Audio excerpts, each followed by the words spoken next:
Bonjour à tous. Alors aujourd'hui c'est la troisième vidéo. Je devais vous parler initialement de comment est-ce qu'on fait circuler l'énergie dans le corps.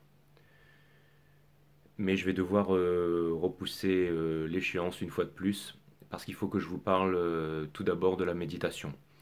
Quand je vais vous expliquer comment est-ce que je fais circuler l'énergie dans le corps, je parlerai souvent, j'emploierai souvent le mot méditation et je veux que vous sachiez exactement au même titre que la nature de l'énergie, au même titre que l'énergie, au même titre que le tout, l'univers. Il faut que qu'on puisse se comprendre, vous et moi. Donc, je voulais vous parler de la méditation, du mot méditation et exactement qu'est-ce que j'entends par méditation. Comme ça, au moins, ce sera clair. Et quand je vais commencer à vous expliquer ma méthode, à chaque fois que je parlerai méditation, vous saurez exactement de quoi il en retourne. Alors, avant de vous parler de la méditation et qu'est-ce que c'est que la méditation, je voudrais vous dire ce que la méditation n'est pas. Premièrement, la méditation n'est pas un exercice.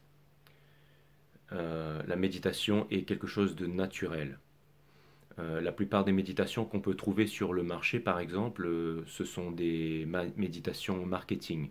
On peut télécharger une application de nos jours pour suivre une voix ou pour être hypnotisé ou pour être hypnotisé pardon ou pour pouvoir se détendre ou alors on propose des méthodes à droite à gauche pour méditer ou on vous propose d'aller voir un spécialiste, un gourou qui va vous apprendre à méditer. Ce n'est pas ça la méditation.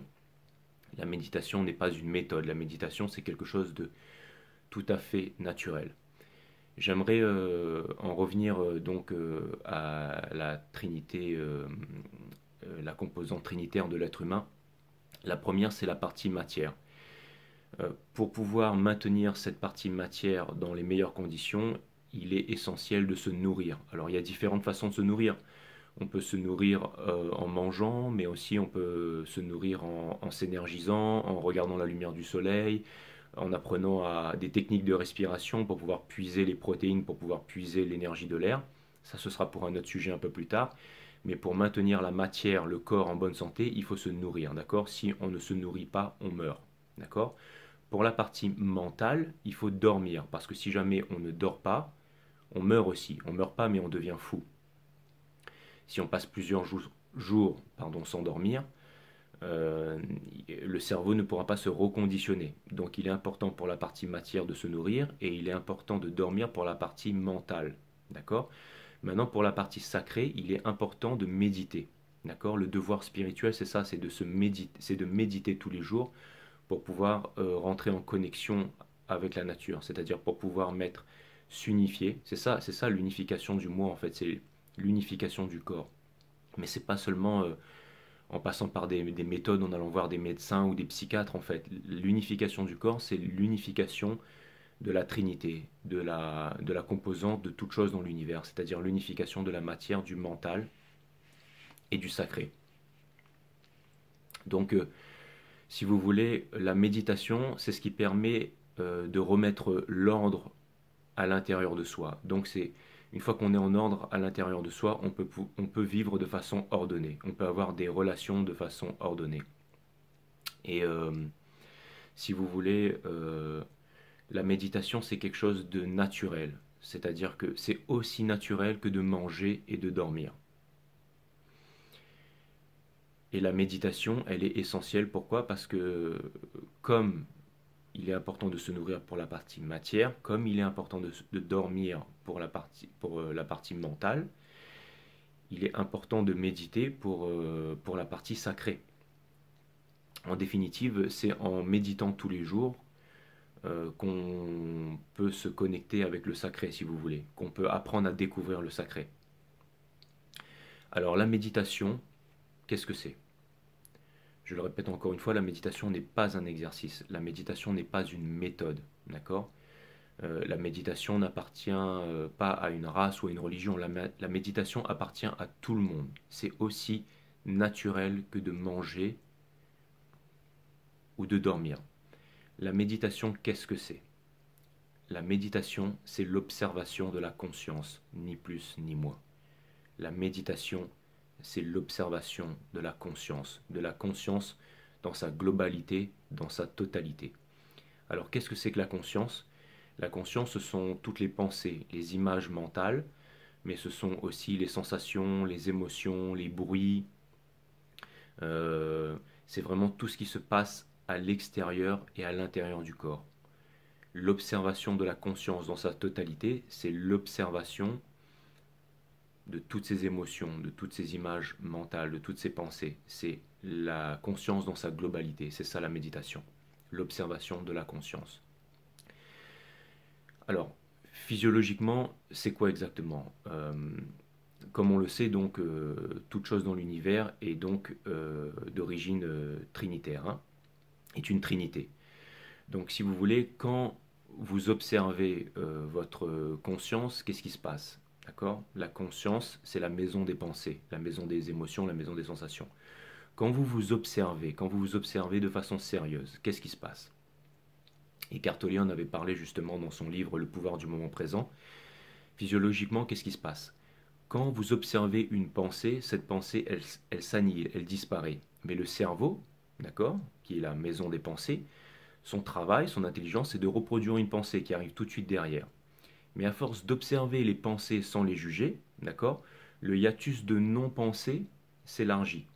Donc en fait, qu'est-ce qui se passe? C'est que, en fait, si vous voulez, la méditation, c'est l'observation de la conscience, mais c'est une discipline. C'est comme manger, d'accord? On mange, mais il faut manger tous les jours pour pouvoir rester en bonne santé, pour le corps, pour la partie matière. Et on apprend plus ou moins à bien se nourrir, d'accord? Si on se nourrit. C'est la même chose pour dormir, d'accord? On dort tous les jours pour pouvoir, il faut dormir pour pouvoir reconditionner le cerveau et pour que le mental soit en bonne condition. C'est la même chose pour la conscience, pour la méditation, pardon. Tous les jours, il faut méditer. Il faut s'imposer la discipline de méditer. Et quand on observe ses pensées sans les juger, le hiatus de non-pensée s'élargit. Et en fait, qu'est-ce qui se produit? C'est qu'on arrive à calmer notre mental. On calme notre mental. Et le fait de calmer notre mental, c'est ce qu'on appelle développer sa psyché. D'accord? On développe, entre guillemets, ses pouvoirs psychiques. D'accord? On développe, c'est l'éveil des sens extrasensoriels. Voilà, c'est exactement ça. C'est-à-dire que, qu'est-ce que c'est que les sens extrasensoriels? D'accord? On a 5 sens. On a le toucher, le goût, la vue, l'ouïe, l'odorat. Mais au-delà de ça, quand on commence à méditer, on commence à découvrir, on commence à devenir sensible. C'est-à-dire qu'on est capable en fait de, de ressentir, de ressentir ses émotions de façon plus en contrôle, je dirais. C'est-à-dire qu'on rentre en intimité avec soi-même, on rentre en intimité avec son environnement, on devient plus sensible. On est capable de, on rentre dans le domaine du savoir en fait. On quitte le domaine du paraître pour entrer dans le domaine de l'être. On quitte le domaine de la croyance pour entrer dans le domaine du savoir. Euh,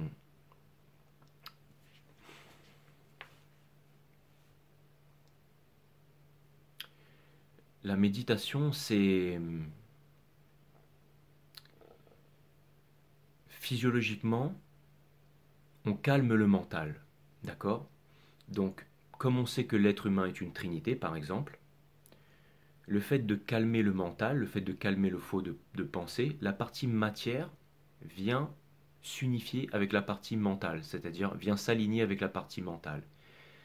Et le fait, si vous voulez, de calmer le mental, la matière, le fait de calmer la partie matière de l'homme et la partie mentale, d'accord, il y a, si vous voulez, les deux parties viennent s'unifier. Et ça permet, en fait, à la troisième composante, qui est le sacré, ça permet de faire connaissance avec le sacré en définitive. D'accord?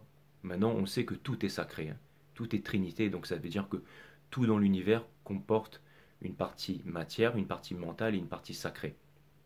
Et si vous voulez, ça, la méditation permet d'unifier le tout. En fait, la méditation permet de s'unifier, permet l'unification du corps tout entier, l'unification du moi, l'unification de sa personne. C'est, c'est vraiment un déconditionnement, si vous voulez. C'est-à-dire qu'on oublie vraiment toutes ses appartenances. ses appartenances à son parti politique, sa nationalité, sa religion, sa race, même le nom qu'on vous a donné à la naissance. On redevient pure énergie, on redevient pure énergie.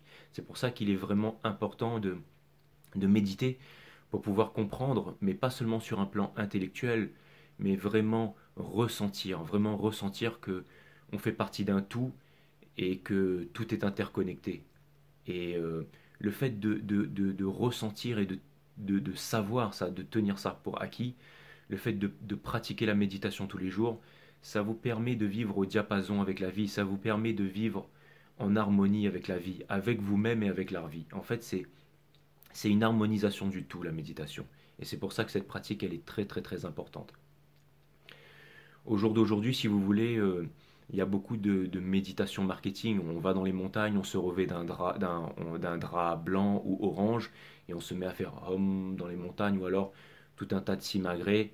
Mais c'est pas ça la méditation. La méditation, c'est vraiment quelque chose qui n'a rien à voir avec les religions. La méditation, c'est vraiment quelque chose de naturel. C'est quelque chose de naturel, la méditation. Comme manger et dormir. Alors, pourquoi est-ce qu'il est important de s'imposer, entre guillemets, cette discipline? Si vous voulez, il y a des gens, on n'aime pas forcément, quand on est enfant, on n'aime pas forcément passer à table et manger, on a envie d'aller jouer. Mais quand on grandit, on comprend quelle est l'importance de se nourrir pour pouvoir avoir un corps en bonne santé. C'est la même chose pour dormir. On n'a pas envie de dormir, on a envie de sortir, on a envie de faire la fête. Mais une fois qu'on comprend que le sommeil c'est important, ça nous permet de récupérer et ça nous permet d'avoir une vie, d'être plus en harmonie avec nous-mêmes en fait. On a besoin de sommeil. Et c'est la même chose en fait pour le fait de méditer. Dès qu'on on découvre la discipline de la méditation, dès qu'on en ressent les bienfaits et qu'on en voit les bienfaits dans la vie de tous les jours, euh,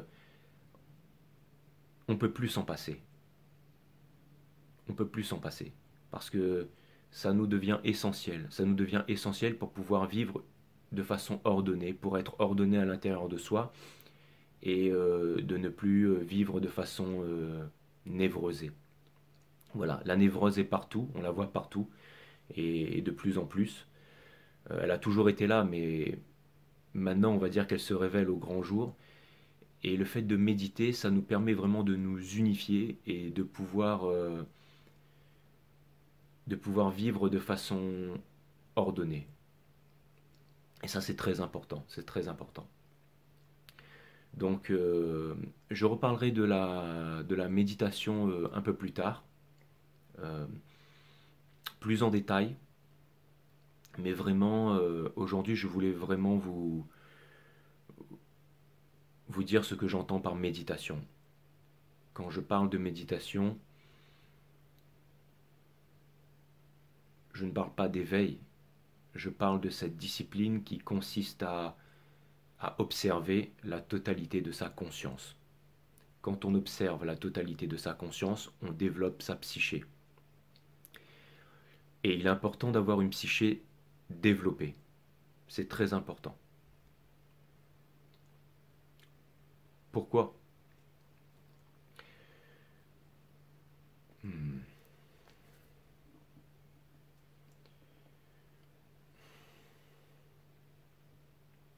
Vous savez, développer sa psyché, c'est pas quelque chose de facile. Quand vous faites du sport, quand vous faites des exercices physiques, vous développez votre matière, d'accord?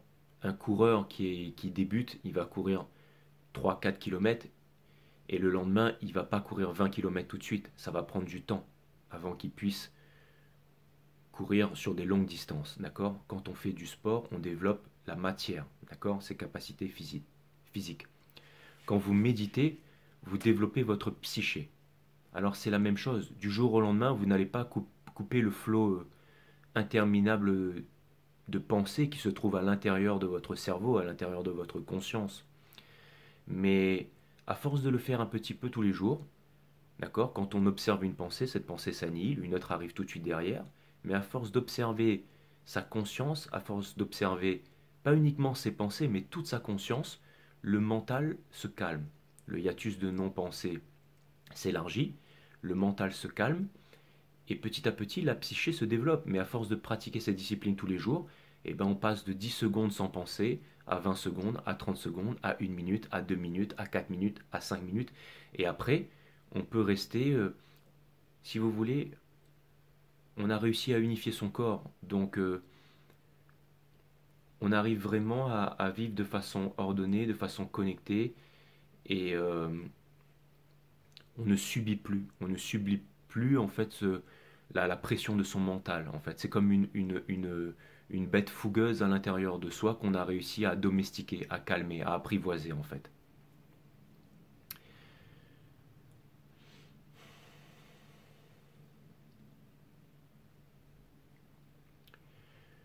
La méditation, c'est quelque chose d'essentiel. C'est vraiment essentiel parce que si jamais on ne s'unifie pas, si jamais on n'arrive pas à trouver, à vivre de façon ordonnée, on vivra forcément de façon névrosée. Et, et quand on voit le monde aujourd'hui, enfin depuis notre naissance, mais quand on voit le monde aujourd'hui, on voit bien que le monde est en mauvaise posture.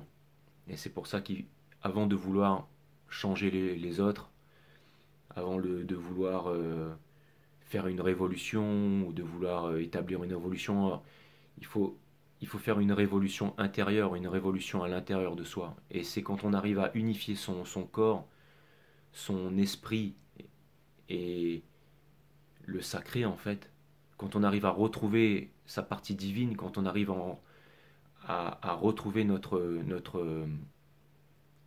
souveraineté, enfin on est capable de se gouverner, on est capable de se gouverner nous-mêmes, on a retrouvé notre propre gouvernance. Et on n'a plus besoin de donner le pouvoir à un gouvernement de nous gouverner, on n'a plus besoin de donner le pouvoir à quelqu'un d'autre de diriger nos vies, puisqu'on est capable de diriger nos vies nous-mêmes, étant nous-mêmes ordonnés, en connexion avec le tout, en connexion avec les autres, en connexion avec la nature, en connexion avec notre environnement. Le rapport avec le monde change. C'est pour ça que la discipline de la méditation est très importante. Se nourrir pour la matière, dormir pour le mental et méditer pour le sacré. Voilà, c'est, je dirais, une vie saine, vivre une vie sainement, une vie sainement. La discipline de la méditation. La discipline de la méditation, c'est de pouvoir enfin découvrir ce qu'est le sacré. Au-delà des livres, au-delà des experts, au-delà des gourous, au-delà des textes sacrés, la méditation permet de quitter le monde de la croyance, de quitter le monde de la philosophie, de quitter le monde de la réflexion interminable. Euh, c'est vraiment quitter le domaine de la croyance pour commencer à rentrer dans le domaine du savoir, dans le domaine de la sensation, dans le domaine du ressentiment. Quand on commence à sentir les choses. Voilà. Euh, les Grecs disaient connais-toi toi-même et tu connaîtras la nature de toute chose. La méditation, qui est l'observation de la conscience dans sa totalité, permet de nous connaître de plus en plus en profondeur. Et plus on se connaît, plus on connaît la nature de toute chose. Et la méditation, c'est quelque chose de naturel. Tout le monde peut le faire, tous les êtres vivants peuvent le faire.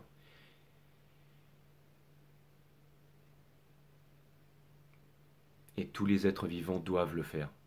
Parce que si jamais on ne le fait pas, on sera toujours en train de se poser des questions et on n'aura jamais les réponses.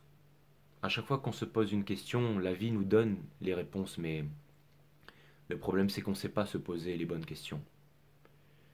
Et je pense que quand on médite tous les jours, quand on s'impose la discipline de méditer, on se pose cette question, qui suis-je? Qui suis-je vraiment? Et si vous vous posez cette question, l'univers vous apportera la réponse en temps et en heure. Voilà, c'était important que je vous parle de ça. Maintenant, vous savez, pour moi, la méditation, c'est l'observation de la conscience. C'est quelque chose de naturel. Et je reviendrai sur la méditation un peu plus tard, mais ça suffira pour aujourd'hui. À bientôt.